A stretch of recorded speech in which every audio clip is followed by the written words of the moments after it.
Welcome to rejoice TV. నేను సురేష్. బులెటిన్లో ముందుగా హెడ్లైన్స్. కృపా సమాజం చర్చి అగ్ని ప్రమాద ఘటనలో ఆసక్తికర అంశాలు. అగ్ని ప్రమాద ఘటన వివరాలపై స్పందించిన పాస్టర్ ప్రశాంత్. రిజాయిస్ టీవీతో ముఖాముఖి. అనేక కీలక అంశాలపై చర్చ.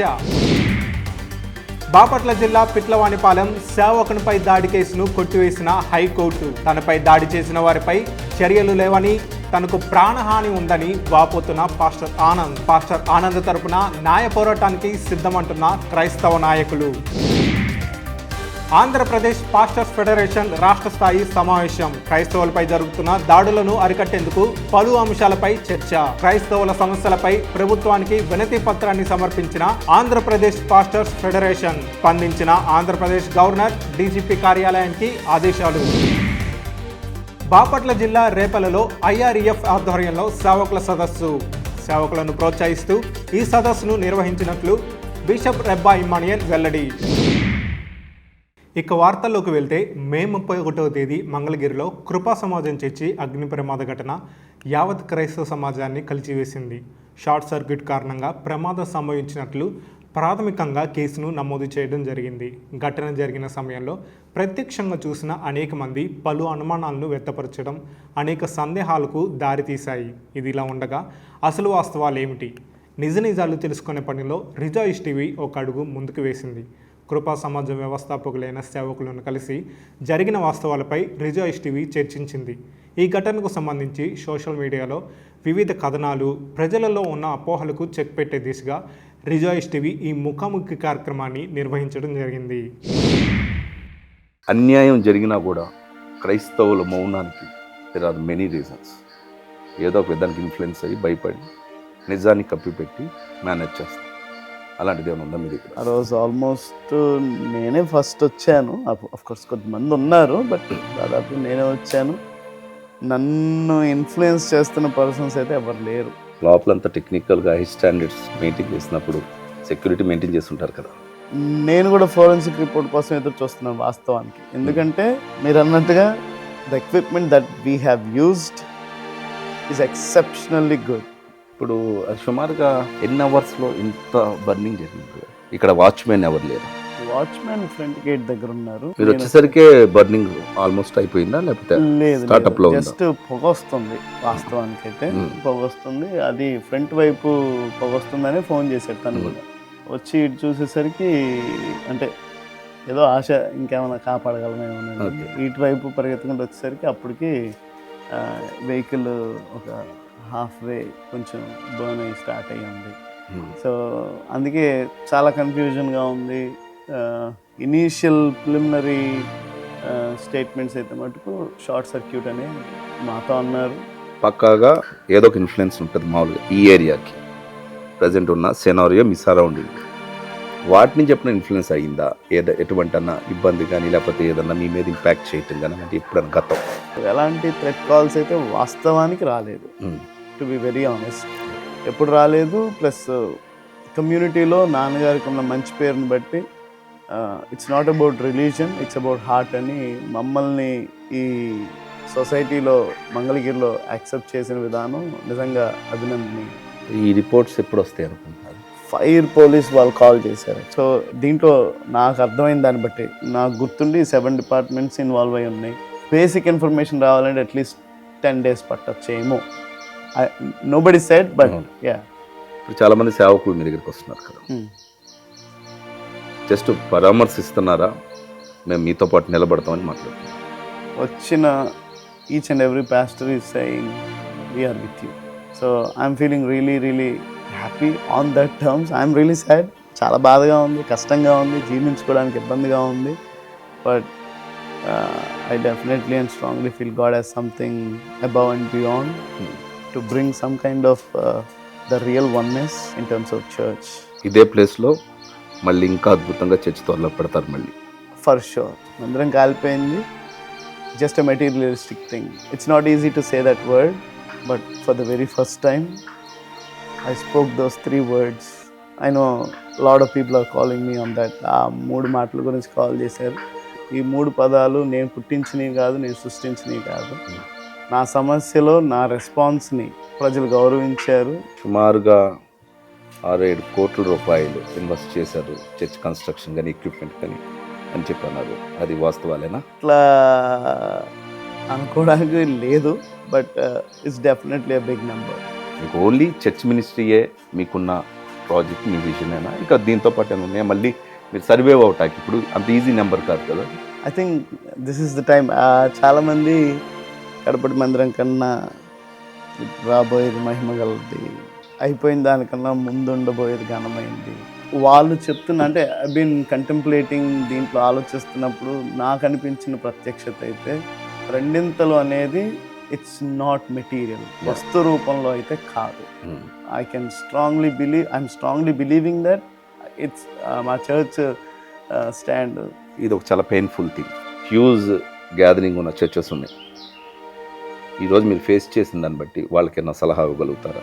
I am just 35. I have zero experience in anything. మీరు 35లో కూడా చాలా ఆత్మీయంగా, చాలా ప్రొఫెషనల్గా మాట్లాడుతున్నారు. మీరు మాట్లాడుతున్న చాలా ఇన్స్పిరేషనల్గా ఉంది.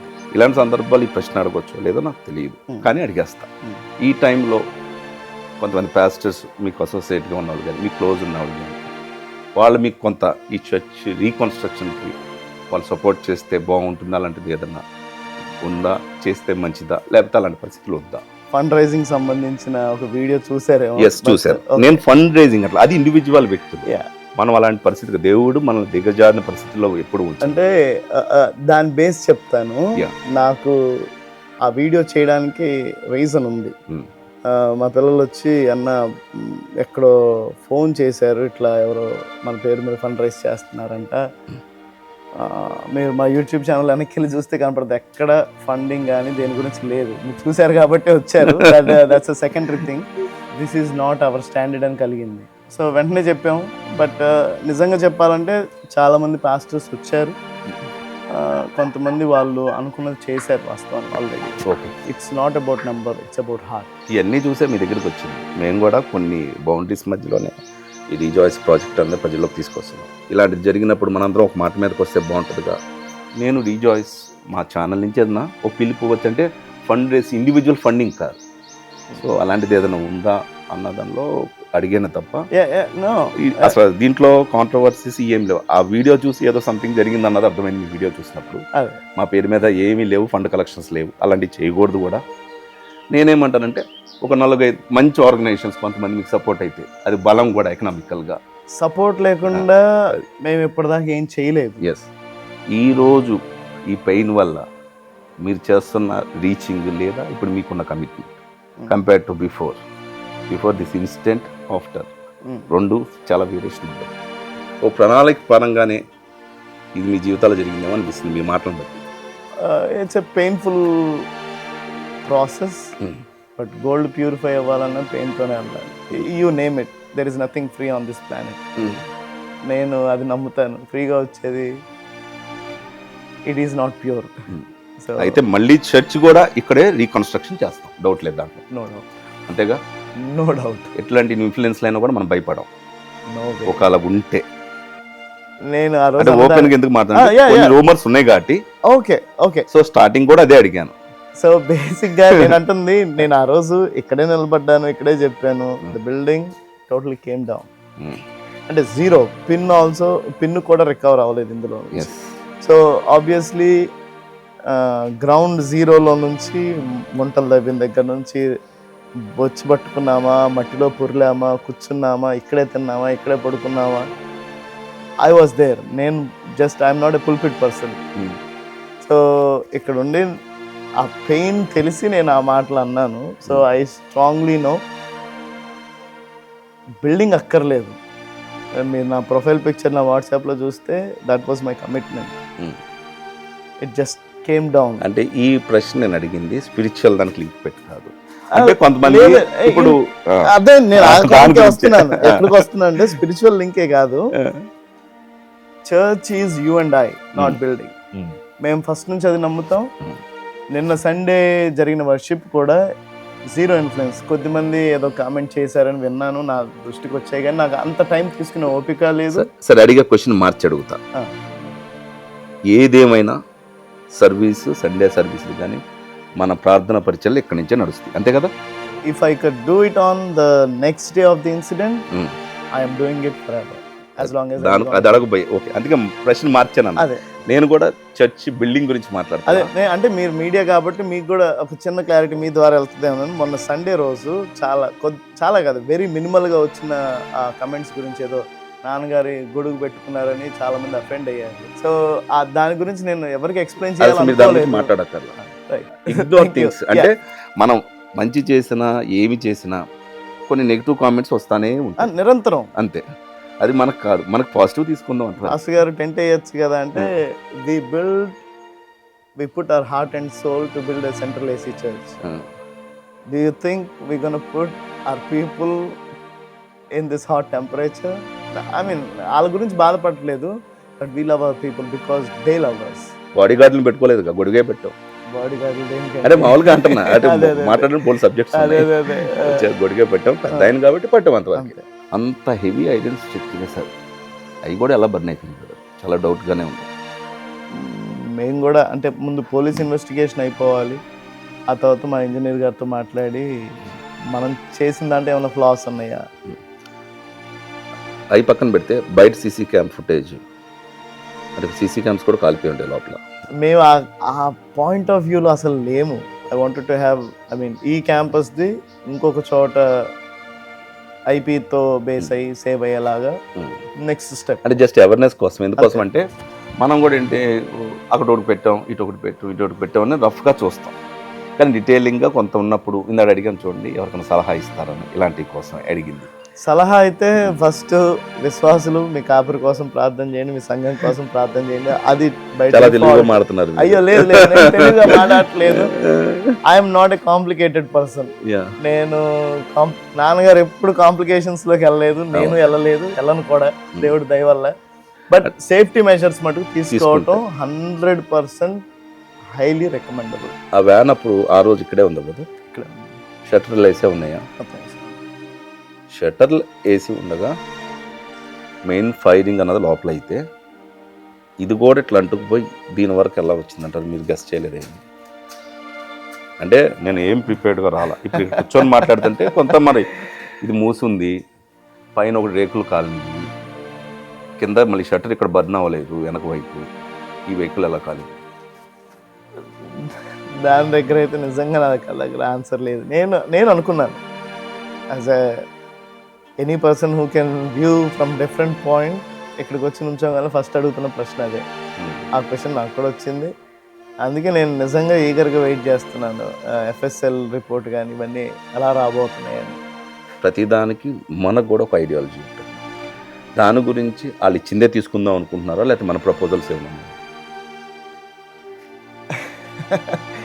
ఇండివిజువల్గా నాకైతే వాస్తవానికి ప్రపోజల్స్ లేవు, ఎందుకంటే ఫ్యాక్ట్స్ లేకుండా నేనేం మాట్లాడలేను. ఈ ఘటన జరిగిన వెంటనే ప్రముఖ సేవకులు అనేక మంది ఆ ప్రాంగణాన్ని దర్శించి స్థానిక సేవకులకు ఆదరణ మాటలను, తమ ప్రార్థనలను అందించారు. ప్రమాదానికి కారణం ఏదైనప్పటికీ దేవుని ఆలయం పూర్తిగా కాలిపోయింది. ఈ చర్చి తిరిగి మరలా నిర్మించడానికి స్థానిక సేవకులకు అండగా మేమున్నామంటూ కొంతమంది సేవకులు, కొన్ని మందిరాలు ముందుకు వచ్చి క్రీస్తు ప్రేమను కనబరుస్తూ మన ఐకమత్యాన్ని ఈ లోకానికి చూపించాలంటూ రిజాయిస్ టీవీ పిలుపునిస్తుంది. బాపట్ల జిల్లా పిట్లవానిపాలెంలో పాస్టర్ ఆనంద్పై కొంతమంది వ్యక్తులు అతి దారుణంగా దాడి చేశారు. బాధితుడైన పాస్టర్ ఆనంద్ కొంతమంది విశ్వాసులతో కలిసి పోలీస్ స్టేషన్ను ఆశ్రయించగా కేసును నమోదు చేయకుండా అనేక ఇబ్బందులకు గురి చేశారు. చివరకు మహిళలు చేసిన నిరసనలకు కేసును నమోదు చేయడం జరిగింది. ఇదిలా ఉండగా ఈ కేసు ఇటీవల కాలంలో హైకోర్టు బెంచ్పైకి రావడం, పాస్టర్ ఆనంద్ క్రైస్తవుడు అన్న కారణంతో ఎస్సీ అట్రాసిటీ వర్తించదని కేసును కొట్టివేయడం జరిగింది. పిట్లవానిపాలెంలోని కొంతమంది వ్యక్తులు పాస్టర్ ఆనంద్ను వేధించడం, అవమానపరచడం, దారుణంగా దాడి చేయడం నిజమైనప్పటికీ ఈ కేసును కొట్టివేయడం జరిగింది. తనకు అన్యాయం జరిగిందని, ప్రాణహాని ఉందని పాస్టర్ ఆనంద్ రిజాయిస్ టీవీని ఆశ్రయించారు. నా పేరు చింతాడ సౌజన్య, మరి నా భర్త పేరు అనగా పాస్టర్ గారు చింతాడ ఆనంద్ పాల్. మేము పిట్లవానిపాలెం మండలం కొత్తపాలెం గ్రామంలో గత 14 సంవత్సరాలుగా పరిచర్య చేస్తూ ఉన్నాము. మేము దేవుడు మాకు ఇచ్చినటువంటి దర్శనం మేరకు ఈ యొక్క కొత్తపాలెం అనేటువంటి విలేజ్లో దేవుని పరిచర్య జరిగిస్తూ ఉన్నాము. మరి దేవుడు చూపించిన ఈ ప్రాంతానికి నేను వచ్చిన తర్వాత దేవుని మహాకృపను బట్టి ఎన్నో ఆశ్చర్య కార్యాలు, అద్భుత కార్యాలు దేవుడు జరిగించాడు. మరి ఈ గ్రామం అంతా కూడా ఓసీ కులానికి చెందినవారు. అయితే దేవుడు చేసిన కార్యాలు బట్టి చాలామంది యేసు ప్రభువుని సొంత రక్షకుడిగా అంగీకరించి మరి ప్రార్థన రావటం జరిగింది. ఎవరైతే దేవుని మేలు పొందుకున్నారో వారి గృహంలోనే మరి చర్చ నడిపించడం జరుగుతుంది. మేము ఎవరిని ఇబ్బంది పెట్టలేదు. మా చర్చిలో మైకులు కానీ సౌండ్ సిస్టమ్ కానీ ఎటువంటి ఇబ్బంది లేదండి. ఎవరిని ఇబ్బంది పెట్టే పనులు కూడా మేమేం చేయలేదు. మేమందరం అందరం కలిసి ప్రార్థన చేసుకుంటున్నాం. ప్రార్థన అయిన తర్వాత ఒక 2 గంటల తర్వాత మరలా మేము వెళ్ళిపోతా ఉన్నాం. ఇలా జరుగుతూ ఉండగా గత 2019వ సంవత్సరంలో దేవుని వాక్యానికి మరి నచ్చినటువంటి మరి కొంతమంది వ్యక్తులు మరి మాస్టర్ గారికి ఫోన్ చేసి మరి బెదిరించడం, ఫోన్ కాల్స్లో తిట్టడము, మరి ఎక్కడ కనపడితే అక్కడ మాట్లాడి మరి బూతులు తిట్టడము, మా ప్రాంతానికి రావద్దని, పరిచర్య చేయవద్దని మరి ఎన్నో రకాలుగా బాధ పెడుతూ వస్తూనే ఉన్నారు. ఇవి సహజమైన అన్నట్టుగా మేము ముందుకు వెళ్తూ ఉన్నాం పరిచర్యలో. ఇలా ఉంటున్నటువంటి క్రమంలో మరి దేవుని పరిచర్య జరగకూడదని దేవుని మందిరానికి వ్యతిరేకంగా లేచి మరి పాస్టర్ గారిని టార్గెట్ చేయడం జరిగింది.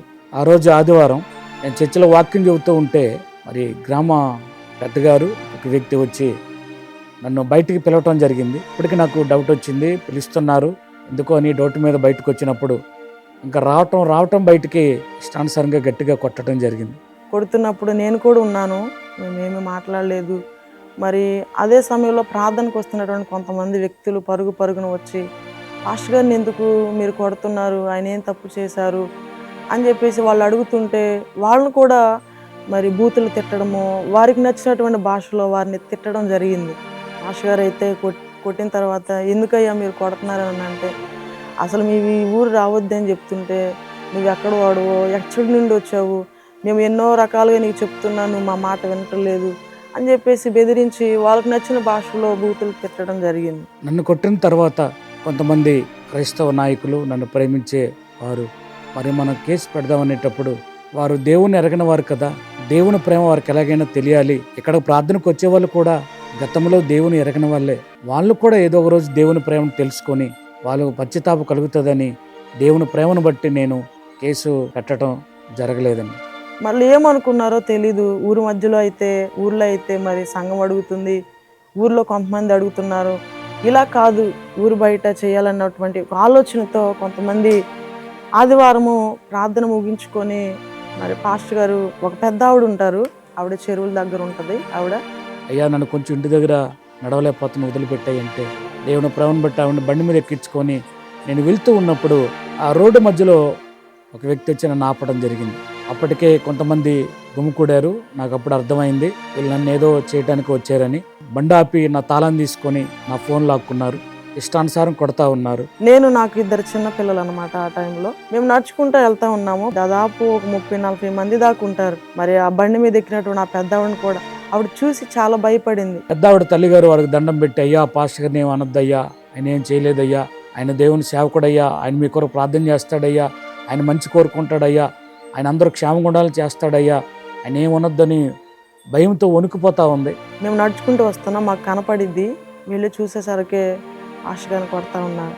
రే, నువ్వెక్కడి నుంచో వచ్చావు, నీది ప్రాంతం కాదు, నీకు ఇక్కడ దిక్కు లేరు ఎవరు, నువ్వు నాన్నలోకలోడివి, నిన్ను చంపినా నిన్ను ఏం చేసినా నిన్ను అడగడానికి నీ వెనకాల సపోర్టివ్గా ఎవరు లేరు, నిన్ను చంపి చేపల చెరువులో వేస్తాం, కాబట్టి నువ్వు ఆలోచించుకో, నువ్వు చచ్చిపోతావా లేకపోతే ఈ ఊరు వస్తావా. ఇట్లాగున కులం ఎత్తి మతం పేరుతో దైవదూషణ చేస్తూ నన్ను, నా భర్తని, నా బిడ్డలను, మా బంధువులు అన్నీ కూడా ప్రార్థనకు వచ్చేవారిని అందరూ కూడా వారికి నచ్చిన భాషలో తిరుగుతూ చాలా హెరాస్ చేశారు, చాలా బాధ పెట్టారు, చాలా అవమానపరిచారు. ఆ బాధను భరిస్తూనే ఆ పాస్టర్ గారు వారి మధ్య నుంచి తీసుకొని మా ఇంటికి వెళ్ళిపోయారు.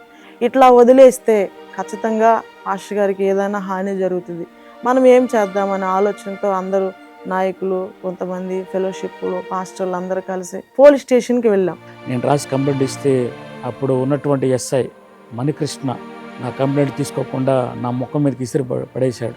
తీసుకొని నేను, నువ్వు ఎక్కడ చెప్పుకుంటావు చెప్పుకో, ఆ ఊరోళ్ళు కూడా కంప్లైంట్ ఇచ్చారు. నువ్వు ఎక్కడి నుంచో వచ్చావు, వాళ్ళందరూ రెడ్డీస్ అయితే నువ్వెందుకు వాళ్ళ మధ్యలోకి వెళ్ళి సేవ చేయాలి, నీ ఊరిని వెళ్ళిపోవచ్చు కదా, నీకెందుకని చెప్పేసి వాళ్ళకు అనుకూలంగా వాళ్ళ టైప్లో ఆయన మా మీద కోప్పడటం జరిగింది.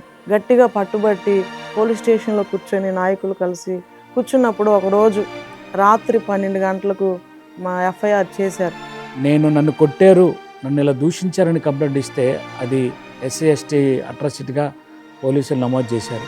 అయితే ఈయన ఎట్టా అవుతాడు ఎస్ఐ, ఈయన పాస్టర్ గారు కదా, క్రిస్టియన్ కదా అవడని చెప్పి నన్ను ఎవరైతే కొట్టారో మరి హైకోర్టులో వాళ్ళు పిటిషన్ వేయటం జరిగింది. నేను కూడా దానికి రిప్లై ఇవ్వటం జరిగింది.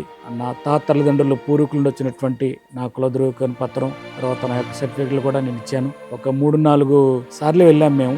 వాయిదాలకు వెళ్ళిన తర్వాత సడన్గా ఒకరోజు వాయిదా పడినప్పుడు నాకు తెలియదు అది. పాస్టర్ గారికి హెల్త్ బాగోలేక కోర్టుకు వెళ్ళలేదు, ఆ తరపున లాయర్ కూడా వెళ్ళలేదు.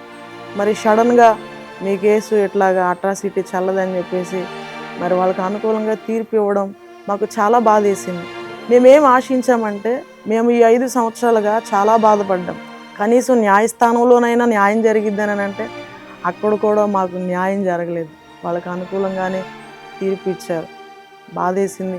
ప్రజెంట్ గుంటూరు కోర్టులో ఉన్నది, అది జడ్జిమెంట్ అనేది రాలేదు. నన్ను కొట్టింది నిజం, నన్ను బాధ పెట్టింది నిజం, నన్ను అవమానపరిచింది నిజం, నన్ను దూషించింది నిజం. మతం అనే ఒక్క పేరుతో మొత్తం కేసు అంతా నీరుగార్చి నన్ను కొట్టివేయటం అనేది అది చాలా బాధాకరంగా ఉంది. ఇటువంటి విషయం ఇంక ఎవరి పట్ల ఎక్కడ జరగకూడదని హృదయపూర్వకంగా నేను కోరుకుంటున్నాను. పాస్టర్ ఆనంద్కు జరిగిన అన్యాయాన్ని ఖండిస్తూ సుప్రీంకోర్టును ఆశ్రయించి న్యాయ పోరాటం చేస్తామంటూ క్రైస్తవ నాయకులు ముందుకు రావడం జరిగింది. చింతాడు ఆనందరావు గారు కేసు విషయంలో అనగా పాస్టర్ గారి మీద చర్చికి వెళ్లి దాడి చేసి, దాడి చేసి ఊరి నుంచి వెళ్ళిపోలి చంపేస్తామని బెదిరించి ఎంతో హింసలు చేసిన పాస్టర్ చింతాడు ఆనంద్ గారి కేసు విషయంలో హైకోర్టు క్రైస్తవులుగా మారిన దళితులకు కులం లేదు అంటూ ప్రస్తావించిన వార్త వచ్చింది. ప్రతి బాధితుడికి కులం ఉంది, కులం లేని వారు ఎవరూ ఉండరు. కనుక కులం ఉంది. రిజర్వేషన్లు 1915 ఆర్డర్ ప్రకారం రిజర్వేషన్ పోయి కానీ కులానికి వచ్చిన ప్రతి విలువలు ఉన్నాయి. మరి ముఖ్యంగా ఆంధ్ర రాష్ట్ర ప్రభుత్వం నాన్ స్టాట్యుటరీ బెనిఫిట్స్ అన్ని కుల ప్రాతిపదికన ప్రతి ఒక్కరికి అనగా దళిత క్రైస్తవులు కూడా దళిత క్రైస్తవులుగా గుర్తించి అందించడం జరుగుతుంది. కనుక ఈ విషయం మీద సుప్రీంకోర్టుకి అట్లాగే గుంటూరు డిస్ట్రిక్ట్ కోర్టులో ఉన్న హత్యాయత్నం మీద వచ్చిన మతదోషుల మీద వచ్చిన విషయాల మీద మేము తప్పకుండా న్యాయ సహకారం ఏడీఎఫ్ ద్వారా అందించి ఆ పాస్టర్ గారికి న్యాయం చేయడం జరుగుతుంది. అంతేకాకుండా న్యాయ సహకారం ఇటువంటి విషయాల్లో ప్రతి క్రైస్తవునికి తమ హక్కులు ఉల్లంఘన జరిగిన విషయంలో న్యాయ సహకారం జరుగుతుందని క్రైస్తవ సమాజానికి తెలియజేస్తున్నాం. బాపట్ల జిల్లా రేపల్లెలో అనేక సేవా కార్యక్రమాల ద్వారా తనకంటూ మంచి గుర్తింపును సంపాదించుకున్న ఐఆర్ఈఎఫ్ అధినేత బిషప్ రెబ్బా ఇమ్మానియల్ స్పందించి పాస్టర్ ఆనంద్కు అండగా ఉండి అవసరమైన సహాయ సహకారాలను అందిస్తామంటూ భరోసానిచ్చారు. మీకు దగ్గరలో పెట్లవానిపాలెంలో పాస్టర్ ఆనంద్ గారి మీద అటాక్ జరగడం జరిగింది కదండి. ఇప్పుడు ఆ కేసులో దళిత క్రైస్తవుడు అన్న ఒక రీజన్తో ఈ కేసు హైకోర్టు కొట్టేయడం జరిగింది. అంతేకాకుండా పాస్టర్ గారిని కలిస్తే దీంట్లో ఓడిపోవటమే కాకుండా అతను చాలా డిసప్పాయింట్లో ఉన్నారు. నెక్స్ట్ ఇంకా స్టిల్ థ్రెట్ ఉందని చెప్పి ఆయన భయపడతా ఉన్నారు. సో ఈ గుంటూరు జిల్లా, ఈ రేపల్లి, తెనాలి, బాపట్ల ఈ దగ్గరలో ఉంటూ రాష్ట్ర వ్యాప్తంగా మంచి నాయకులుగా మీరు పేరు తెచ్చుకున్న తరుణంలో ఈ ఆనంద్కి ఏదన్నా అవసరం కానీ సహాయ సహకారాలు కావాలంటే మీరు అండగా ఉంటారని మీ సైడ్ నుంచి భరోసా ఇవ్వగలుగుతారు. ఆనంద్ గారు మరి యొక్క కేసులో ఓడిపోవడానికి కారణం ఏంటంటే కేవలం దళిత క్రైస్తవుడు అవడం వల్లనే. దళిత క్రైస్తవులకు ఉన్నటువంటి దురదృష్టకరమైనటువంటి పరిస్థితులు మన రాష్ట్రంలో, మన దేశంలో ఉన్నాయి. మరి ఈ పరిస్థితుల్లో ఆయనకి అనేక రకాలైనటువంటి థ్రెట్లు ఉన్నాయి. ఈ పరిస్థితుల్లో మేము క్రైస్తవ సమాజం తరపున ఎప్పుడు కూడా మరి ఆనంద్ గారికి సహాయ సహకారాలు అందిస్తాం, మా సైడ్ నుంచి ప్రార్థిస్తాం. ఏ విధమైనటువంటి సహాయం కావాల్సిన మేము ఎప్పుడు కూడా ఉంటామని చెప్పి ఐఆర్ఎఫ్ తరపున భరోసా ఇస్తూ ఉన్నాం. బాపట్ల జిల్లా రేపల్లెలో ఆంధ్రప్రదేశ్ పాస్టర్స్ ఫెడరేషన్ రాష్ట్ర స్థాయి సమావేశం జరిగింది. క్రైస్తవులపై జరుగుతున్న దాడులను అరికట్టేందుకు పలు అంశాలపై చర్చించారు. ఏపీపీఎఫ్ న్యాయవాది రొనాల్డ్ రాజు అధ్యక్షతన క్రైస్తవుల సమస్యలపై వినతి పత్రాన్ని ప్రభుత్వానికి సమర్పించడం జరిగింది. ఆంధ్రప్రదేశ్ గవర్నర్ స్పందించి క్రైస్తవులపై దాడులు చేస్తున్న వారిపై కఠిన చర్యలు తీసుకోవాల్సిందిగా డీజీపీని ఆదేశించడం జరిగింది. ఇందులో ముఖ్య అతిథులుగా మాజీ IAS doctor Samuel Anand Kumar, మాజీ DGP doctor Baburao, Andhra Pradesh high court lawyers front అధ్యక్షుడు న్యాయవాది Ronald Raju, bishop Rebba Emmanuel, doctor YS Thomas Reddy, brother K Prabhakar, APPF ప్రధాన కార్యదర్శి reverend Jeevan Kumar, reverend NA Solomon Raju పాల్గొన్నారు. మతం ప్రాతిపదిక మీద రిజర్వేషన్లని ఇవ్వకపోవడం అనేది మాకు వ్యతిరేకం. మేము మతం ప్రాతిపదిక మీద రిజర్వేషన్లు ఇవ్వకూడదు అని చెప్తున్నాము అంటూనే ఇవాళ ఉన్న రూలింగ్ పార్టీ మతం ప్రాతిపదికను చేసుకొని ఇవాళ మనకి రిజర్వేషన్లు ఇవ్వడం లేదు. దళిత క్రైస్తవులు అందరూ కూడా ఇవాళ రిజర్వేషన్ లేకుండానే జీవిస్తున్నారు. గత 75 సంవత్సరాల నుంచి కూడా ఈ రిజర్వేషన్ ఫలాలు అనుభవించలేకపోతూ ఉన్నారు. దానికి కారణం ఆ 1950లో ఇచ్చినటువంటి ఆ ప్రెసిడెన్షియల్ ఆర్డర్ పేరా 3. ఎవరైతే హిందూ మతాన్ని ప్రొఫెస్ చేయరో వాళ్ళు రిజర్వేషన్కి అర్హులు కాదు అని చెప్పి ఆ ఆర్డర్లో ఉంది. పహల్గాంలో కొంతమంది టెర్రరిస్టులు వచ్చి పాకిస్తాన్కి సంబంధించిన వాళ్ళు ఒక 26 మందిని కాల్చి చంపారు. వాళ్ళు మతాన్ని అడిగి కాల్చి చంపారు. మరి మేము దళిత క్రైస్తవులం ఏమనుకోవాలండి? గత 75 సంవత్సరాలుగా మా కులం దళితుల్లో ఉన్నప్పటికీ కూడా నా మతాన్ని అడిగి నాకు రిజర్వేషన్ లేకుండా చేస్తున్నావే, మరి మేమేమనుకోవాలి? ఇది న్యాయమేనా? రిజర్వేషన్లు ఉన్నాయి కాబట్టి ఈ రిజర్వేషన్లను అడ్డంగా పెట్టుకొని వీళ్లను మతం మార్చకుండా ఉండాలి కాబట్టి ఈ 1950 యొక్క ప్రెసిడెన్షియల్ ఆర్డర్ని తీసుకొని వచ్చి పెట్టారు. ఆర్టికల్ 351 ప్రకారము దాని ప్రకారం వీళ్ళు తీసుకొని చాలామంది అనుకుంటారు ఏంటంటే ఇది ఒక ఆర్డినెన్స్ అనుకుంటే, ఇది ఆర్డినెన్స్ కాదు. అన్ని మతాలను సమానంగా చూడ బద్దులై ఉన్నారు అని నెంబర్ 2. ఈ 2 ప్రాథమిక principles, separation of state and separation of religion, అంటే ప్రభుత్వము పరిపాలన యంత్రాంగము మతం నుంచి వేరుపోయి ఉండడం, దాని సెక్యులర్ నెంబర్ 1. సెకండ్ వచ్చేసి all religions should be treated equally, ఎక్కడ కూడా తారతమ్యం భేదం అనేది ఉండడానికి అవకాశమే లేదు. ఈ 2 ప్రధాన సూత్రాల మీద లౌకిక భారతదేశం ఏర్పడింది. నాయకులైన వారిని విస్మరించకుండా మన కొరకు, మన క్రైస్తవ సమాజం కొరకు, దళిత సమాజం కొరకు వారు పడుతున్న ప్రయాసకు మనం కూడా కొంత చిరు సహకారాన్ని మన వంతు మనం అందించేటువంటి వారుగా ఉందాం. బాపట్ల జిల్లా రేపలలో ఐఆర్ఎఫ్ ఆధ్వర్యంలో సేవకుల సదస్సు నిర్వహించబడింది. 3 నియోజకవర్గాల నుండి 500కు పైగా సేవకులు ఈ సదస్సుకు హాజరయ్యారు. ఐఆర్ఎఫ్ అధినేత బిషప్ రెబ్బా ఇమాన్యుయల్ సేవకులను ప్రోత్సహిస్తూ అనేక సూచనలను చేశారు. ప్రభువైన యేసుక్రీస్తు నామములో రీజాయిస్ టీవీ ప్రేక్షకులకి ఐఆర్ఎఫ్ తరపున వందనాలు తెలియజేస్తా ఉన్నాం. ఈ రోజున రేపల్లె, వేమూరు, అవినగడ్డ నియోజకవర్గాల పాస్టర్ల సమావేశం జరిగింది. సుమారుగా ఒక 500 మంది పాస్టర్లు ఈ రోజున ఐఆర్ఎఫ్ రేపల్లె ఇవాంజలికల్ చర్చ్లో మీటింగ్కి చేరడం జరిగింది. ఈ మీటింగ్ యొక్క ప్రాముఖ్యమైనటువంటి ఉద్దేశం ఏంటంటే దైవ సేవకుల్ని ప్రోత్సాహపరచడానికి, వారి సువార్త పరిచర్యలో ఉన్నటువంటి సమస్యలు తెలుసుకొని వారి కొరకు ప్రార్థించడానికి, వాళ్ళని ప్రోత్సహించడానికి, వాళ్ళకి సహాయపడటానికి ఈ సభ ఏర్పాటు చేశాం. దానిలో అనేక మంది వాళ్ళ యొక్క సమస్యలు చెప్పడం జరిగింది, వారి గురించి ప్రార్థన చేశాం. ఇలాంటి సభలు ఆంధ్ర రాష్ట్రం అంతా కూడా పెట్టుకుంటూ వస్తూ ఉన్నాం. ఈ రోజుని ప్రత్యేకంగా కార్యక్రమం మరి ఇంతమంది దైవ సేవకులతో కలిపి జరిగించడం అనేటువంటిది గొప్ప ధన్యతగా భావిస్తూ ఉన్నాం. దానికి సహకరించిన అనేక మంది ఉన్నారు. ప్రతి ఒక్కరు కూడా ప్రభువైన యేసుక్రీస్తు నామములో వందనాలు తెలియజేస్తూ ఉన్నాం. ఎప్పటికప్పుడు క్రైస్తవ వార్తా సమాచారాలతో మీ ముందుకు వస్తుంటాం. రిజాయిస్ టీవీని ఇప్పుడే సబ్స్క్రైబ్ చేసి అనేక మందికి షేర్ చేయండి. నెక్స్ట్ బులెటిన్లో మళ్ళీ కలుసుకుందాం.